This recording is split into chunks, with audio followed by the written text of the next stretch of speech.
Danes bom govoril o akutnem srčnem infarktu in nenadnem zastoju srca. To je po domače povedan srčna kap. In govoril bom o stvareh, za katere sem trdno prepričan, da jih mora vsak laik, ne glede na izobrazbo, poznati in da bi to moralo spadati v splošno izobrazbo vsakega izmed nas, tako kot znamo recimo voziti avto, upravljati z računalnikom, pomivalni stroj, pralni stroj, skratka splošna izobrazba. No, seveda, če govorimo o akutnem infarktu srca, o srčni kapi, je seveda prvo, da vam pokažem, kako izgleda srce. No, to je pogled kirurga, ko odpre prsni koš in pred sabo zagleda srce. In sodobna tehnologija, to je pa CT slikanje prsnega koša, nam praktično omogoča, da imamo neinvazivno pridobimo enako sliko, kot jo ima kirurg. Skratka, tole je srce in kar se tiče srca, je zelo pomembno, da vemo, da je to organ, ki se neprestano krči in poganja kri po telesu. To je tista osnovna črpalka, brez katere ni življenja. In utripati začne že v materinem telesu, pri otroku in seveda z zadnjim utripom srca se tudi konča naše življenje. Zdaj, kako pa vidimo to srce mi, interventni kardiologi, ki se ukvarjamo z boleznimi srca? To vam bom pokazal s pomočjo tegale posnetka. Tole je cevka, ki sega preko žile v votlino srčno in preko te cevke vbrizgamo kontrast, preko katerega potem vidimo, kako se srce krči, ko to opazujemo z rentgenom. Poglejte, takole zdaj vbrizgamo kontrast in takole se srce normalno krči in poganja kri v to glavno žilo, ki se reče aorta. Skratka, to je pumpa življenja. Zdaj seveda, da ta pumpa vse skozi deluje, pa potrebuje gorivo. In če govorimo o srcu, je gorivo kisik, glukoza in seveda prav tako je potrebno odstraniti odpadke, to so produkti metabolizma. In zato moramo imeti vse skozi dotok te sveže energije in zato pa skrbijo tako imenovane koronarne arterije. To so tiste arterije, ki se odcepijo takoj iz aorte. Aorta je ta prva največja žila, ki izhaja iz srca. In seveda po teh arterijah teče kri in te arterije oskrbujejo srce s kisikom, prinašajo glukozo, maščobne kisline in seveda odnašajo razgradne produkte metabolizma. Zdaj vse lepo in prav, vendar pomembno je, da se zavedamo, da te koronarne arterije niso imune pred boleznijo. In glavna bolezen razvitega sveta danes je pa ateroskleroza. To pomeni, da se v žilni steni, tukaj vidite žilno steno, da se nabirajo maščobne lehe. In seveda te lehe potem bolj ali manj ožijo svetlino koronarne arterije in kot bom pokazal, povzročajo tudi srčno kap. Skratka, to je bolezen sedanjega časa, razvitih dežel in to je bolezen, s katero bodo živeli tudi naši zanamci. No, zdaj pa poglejmo, kaj lahko naredi ta aterosklerotični plak in kako pripelje do srčne kapi. Poglejte, tole je schematski prikaz. Koronarne arterije, rdeča so eritrociti, belo so krvne ploščice, ki služijo starjevanju krvi in takole skozi leta in leta počasi raste koronarni plak. In ta plak praktično je asimptomatski, ne povzroča nobenih problemov. Dokler se tukaj ne razvije razpoka. In ko se razbije razpoka, potem ves ta material, maščobne lehe, pride v stik s krvjo. In seveda to belo so krvne ploščice, začne se proces nastajanja krvnega strdka. In ta krvni strdek seveda lahko raste in kritično zoži ali pa popolnoma zapre svetlino koronarne arterije. In kot vidite, tukaj seveda ne more več kri naprej teči. In ta del srca od tukaj naprej ni prekrvavljen, sprav ni kisika, ni goriva, ni odstranjevanja produktov metabolizma. In seveda, ker je temu tako, srčna mišica začne odmirati in temu rečemo srčna kap. Seveda, najbolj ključno za laika je, da to čim prej prepozna. In kako prepozna, tako da ve, kako izgleda tak bolnik, ki se mu zapre ena izmed teh koronarnih arterij. Praktično vedno ga spremlja ena nenadna, huda prsna bolečina. Boli ga v mirovanju. To tišči, peče, stiska. Neodvisno od položaja telesa. Nič ne pomaga, če se uležeš, če odpreš okno, pa greš po svež zrak. Nič ne pomaga. Zelo pomembno, tudi če miruješ, ni nič kaj dosti boljše. In tudi če vzameš nitroglicerin pod jezik, to je eno tabletko, ki jo poznajo srčni bolniki, nič kaj boljše. In seveda ta bolečina je huda in tak bolnik je praviloma prizadet, vidite ga, da je bled, poten, lahko tudi težko diha, ga silno bruhanje. Skratka, ko človeka vidiš, ni potrebno, da si zdravnik in boš vedel, da je ta človek zelo bolan. In seveda to je treba prepoznati, to je pravočasno treba prepoznati in to se dogaja ob prisotnosti laika ali pa laiku. Zato je laik tisti prvi člen, ki posumi, da se je morda zaprla ena izmed teh koronarnih arterij in da ima bolnik srčno kap. To se pravi, kaj laik pa naredi v taki situaciji? Če je na voljo tableta aspirina, vzameš eno tableto aspirina. In potem takoj pokličati nujno medicinsko pomoč, to je številka 112. In opišete bolečino in lahko tudi rečete, da ste bili na predavanju in da se vam zdi, da je to lahko srčni infarkt, odnosno srčna kap. In potem je zelo pomembno, da bolnik miruje do prihoda ekipe, ne da se usede v avto in sam vozi ali se sam pelje k zdravniku. Pomembno je, da oni pridejo po njega. No, in zdaj smo pa v fazi, ko pride rešilc s sireno. In ti pridejo na dom in bolnika urgentno prepeljejo v bolnišnico. Vendar zdaj seveda pomembno, da ne v katerikoli bolnišnico, ampak tako bolnišnico, ki ima tako imenovani kateterski laboratorij. In seveda potrebno je tega bolnika čim prej in direktno na pravo mesto pripeljati. Zdaj, kako izgleda kateterski laboratorij? To je en posnetek, tukaj je ena mala operacijska dvorana. To je rentgenska cev, tukaj je bolnik sterilno pokrit, interventni kardiolog, sestra, ki mu pomaga in tukaj gor so pa tiste slike, ki sem jih kazal in vam jih bom še pokazal. Skratka, kot je ena mala operacijska sterilni poseg in mi vstopimo do srca preko žil, preko žile bodi si v dimlju, bodi si na roki, s posebnimi cevkami pridemo do ustja teh koronarnih arterij. In potem, ko pridemo do ustja, potem zopet ubrizgamo tako imenovano kontrastno sredstvo, podobno kot pri prej, da ugotovimo, kje je zapora. In tukaj vidite, tukaj smo ubrizgali, to je ta cevka, ubrizgamo kontrastno sredstvo in tukaj je ta zapora. In kaj potem naredimo? Zelo mehanično. Bom rekel, nič kaj fino, bolj vodovodarsko delo. S posebno žičko ta krvni strdek predremo in ustavimo v zadnjih letih zelo razvpito žilno opornico. In praktično v 5-10 minutah iz tistega stanja pridemo do tega, da je koronarna arterija popolnoma odprta.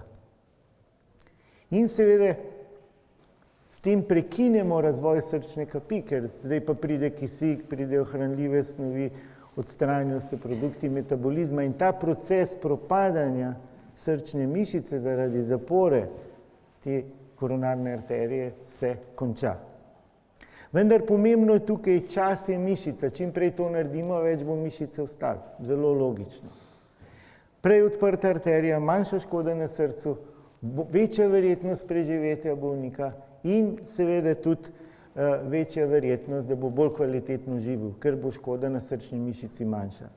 In zopet se vračamo na to, da sta ključna tukaj laik, ki mora prepoznati in takoj obvestiti ekipo nujne medicinske pomoči in seveda specializirana bolnišnica, ki dan in noč lahko odpre to zaprto koronarno arterijo.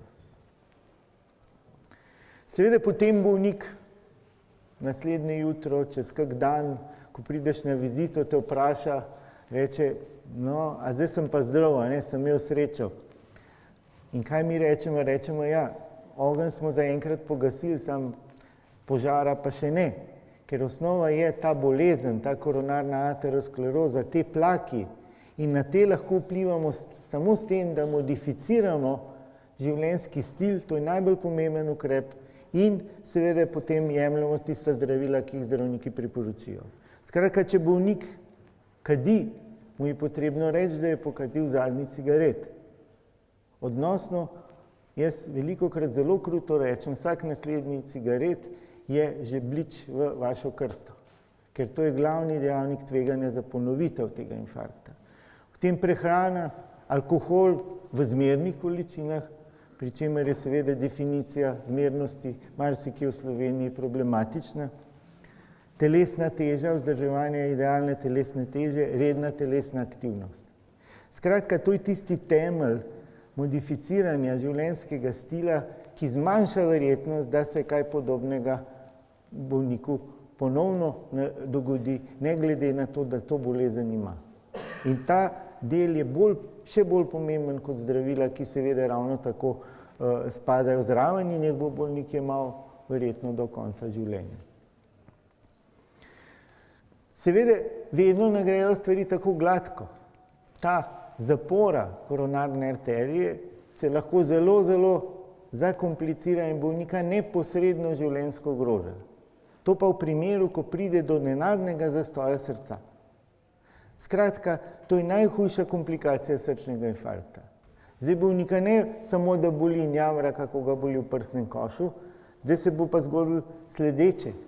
Tole je elektrokardiogram, tukaj vidite urejeno utripanje srca in potem kar naenkrat srce zatrepeta, ni več urejenega utripanja in temu rečemo fibrilacija prekatov.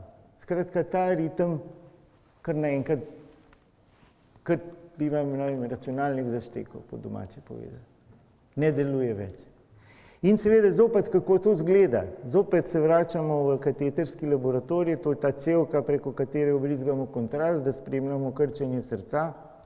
In pogledajte, tukaj se srce lepo krči, in potem pridemo v to fazo, ko kar naenkrat se ne krči več, ampak samo trepeta in seveda tukaj vsa kri zastaja v srcu in ne gre več v aorto in po telesu. In seveda zelo pomembno, da ta komplikacija največkrat nastane še preden bolnik pride v bolnišnico in je glavni vzrok umiranja teh ljudi. Zopet, laik je tisti, ki je ponovadi zraven, tukaj še ni medicinske ekipe. In laik mora vedeti, kako izgleda bolnik, ki se mu nenadoma ustavi srce. Kot sem rekel, srce se ne krči, videli smo, da ni več organizirane aktivnosti srca in zato ne poganja krvi po telesu. In seveda, če ni prekrvavitve po telesu, možgani so najbolj občutljivi na pomanjkanje kisika. Zato praktično v 10 sekundah bolnik izgubi zavest in pade kot pokošen. V začetku lahko celo hrope ali ima krče, potem pa dejansko obleži brez znakov življenja. In še ena resnica je res, da če mu takoj ne pomagamo, bo zanesljivo umrl.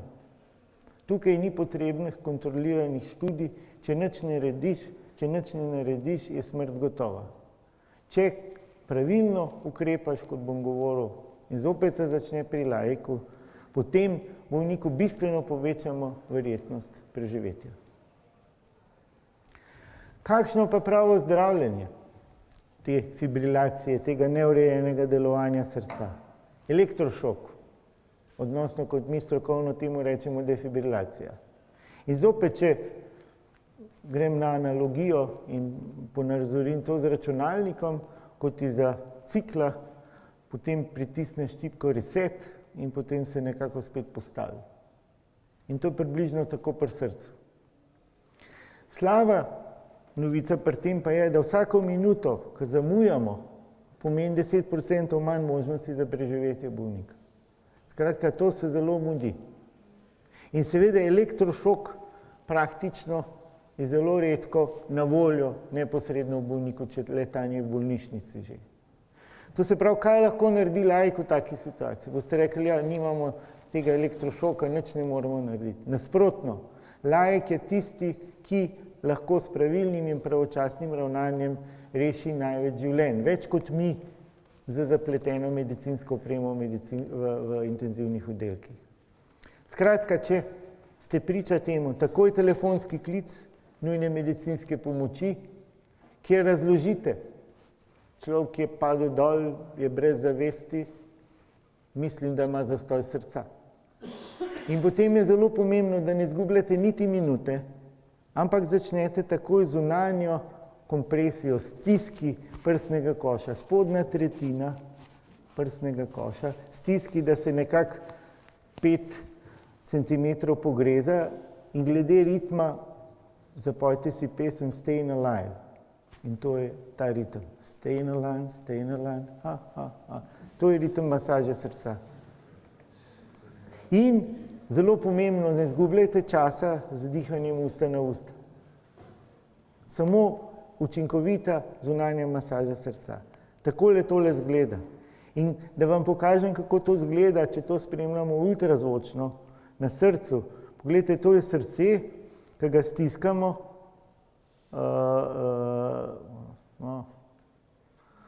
stiskamo prsni koš in ga stiskamo med prsni koš in med rebra in med hrbtenico.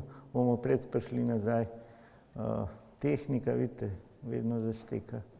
Skratka, naslednja možnost, ki jo imate, skratka, prva, druga, naslednja stvar je pa avtomatski zunanji defibrilator. Avtomatski zunanji defibrilator je pa pametni defibrilator, pametni računalnik, ki ga samo v bistvu pržgeš, nalimaš to gor in te vse skozi vodi, ti govori, kaj moraš delati. In tudi da elektrošok pravočasno temu bolniku. In seveda, če se spomnite tisto, da vsaka minuta pomeni 10%, če je povprečni dostopni čas v Ljubljani nekje od 8 do 10 minut, če skrajšate za 2-3 minute, ste 20-30% povečal preživetje. In seveda, ti avtomatski defibrilatorji so povsod zdaj že, tudi tle pri vas je, vendar najlažje je avtomatski defibrilator kupiti. Najbolj bistveno pa je, da se izobrazijo ljudje. Zato mi poskušamo tudi s pomočjo akademije, Slovenske akademije znanosti in umetnosti, da bi to prišlo v kurikulum, obvezni kurikulum, že od 7. do 9. razreda osnovne šole. Ti otroci se bodo to naučili, to znanje bodo razširili med svoje starše, med svoje vrstnike, med starejše in s tem se bo nekako zopet povečala tista splošna izobrazba in bo nastala tista kritična masa ljudi, ki s tem zna rokovati in bojo na ta način lahko rešili marsikatero življenje. No, potem pa seveda, medtem ko mi oživljamo kot laike na terenu, pride nujna medicinska pomoč, pride ekipa in nekje 35 do 40% oni seveda nadaljujejo z oživljanjem in postavijo ponovno delovanje srca. Poglejte, tukaj ni več tiste žagice, ampak zopet srce urejeno deluje. In takrat potem bolnika urgentno prepeljejo v bolnišnico. In seveda, po prihodu v bolnišnico je pomembno vedeti, da ta bolnik, zaradi razliko od tistega, ki nima te komplikacije, tiste srčne kapi, ki nima te komplikacije, ima še dodaten problem, da je več kot 80% bolnikov je nezavestnih, zaradi tega medtem, ko srce ni deloval, so se ukvarjali tudi možgani. In seveda zdaj nimamo več samo enega tarčnega organa, če temu tako rečem, ampak tudi drugega, možgane. In naša naloga v bolnišnici je seveda, da potem zdravimo srce, to zdravimo, kot sem prikazal, najučinkoviteje z odpiranjem koronarne arterije, medtem ko za možgane bolnika za kakšnih 24 ur podhladimo na 32 do 34 stopinj. Skratka, izvajamo hipotermijo, ker hipotermija nekako zmanjša obseg te poškodbe možganov. Kako to izgleda? To je posnetek z intenzivnega oddelka. Najbolj poceni metoda je, da bolnika dejansko obložimo z ledom in mu dajemo hladno fiziološko raztopino in ga s tem hladimo. Bolj sofisticirana je pa, da ostavimo eno cevko zopet v žilo v bližini srca in ga s pomočjo aparature hladimo. Skratka, cilj je, da pridemo na 32 do 34 stopinj za 24 ur, potem ga pa počasi segrejemo nazaj in pogledamo, v kakšnem stanju so možgani. Ravno toliko, da imate neke orientacije, kaj se potem dogaja za bolnišničnimi zidovi. Zdaj pa samo nekaj podatkov z našega centra. Skratka, mi imamo register zaporednih bolnikov od leta 1995, to so podatki do 2012, imamo zdaj že do 2019. In preden smo mi začeli s tem sodobnim zdravljenjem, ki obsega podhlajevanje, slikanje arterij, zdravila za krvni obtok, odpiranje koronarnih arterij, mehanična podpora krvnemu obtoku. Skratka, preden smo vse tole začeli, ker vidite, da tlele je bilo relativno malo, tukaj se pa dejansko poveča zelo. Je bilo preživetje z dobrim nevrološkim izhodom pri teh bolnikov le 27%. Ko smo pa vse to začeli, je pa številka narasla na 47%. Skratka, pomembno povečanje preživetja teh bolnikov in to so tisti bolniki, ki se zbudijo iz kome. Še boljša novica pa je, tukaj pa vidite Kaplan-Meier krivuljo za praktično obdobje 10 let, to je bolnišnični del, vendar potem, ko te bolniki zapustijo bolnišnico, je krivulja praktično zelo horizontalna. Skratka, če bolnik preživi do odpusta iz bolnišnice, živi dolgo in kvalitetno. Ker je za vsakega zdravnika seveda zelo dobra novica, ker vsi napori, ki jih vložimo v zdravljenje teh in drugih bolnikov, so nagrajeni s tem, da ima bolnik dober izhod zdravljenja. Samo to je pomembno. Vendar, zopet se vračam k laikom. Laik je tisti ključni, ki začne lahko to pot uspeha ali pot neuspeha, glede na pravilnost in pravočasnost svojega ravnanja. Skratka, prepoznava telefonski klic, zunanja kompresija prsnega koša, avtomatski zunanji defibrilator. Tako kot pri enostavni obliki srčne kapi, kjer bolnika samo boli v prsnem košu, ko je potrebno takoj prepoznati in bolnika na pravo mesto nekako spraviti, je še bolj pomembno ravnanje laika pri tisti najhujši komplikaciji, ki je nenadni zasoj srca in ki je brez tega pravilnega ukrepanja laika nažalost usodna za vsakega bolnika. Hvala lepa za vašo pozornost.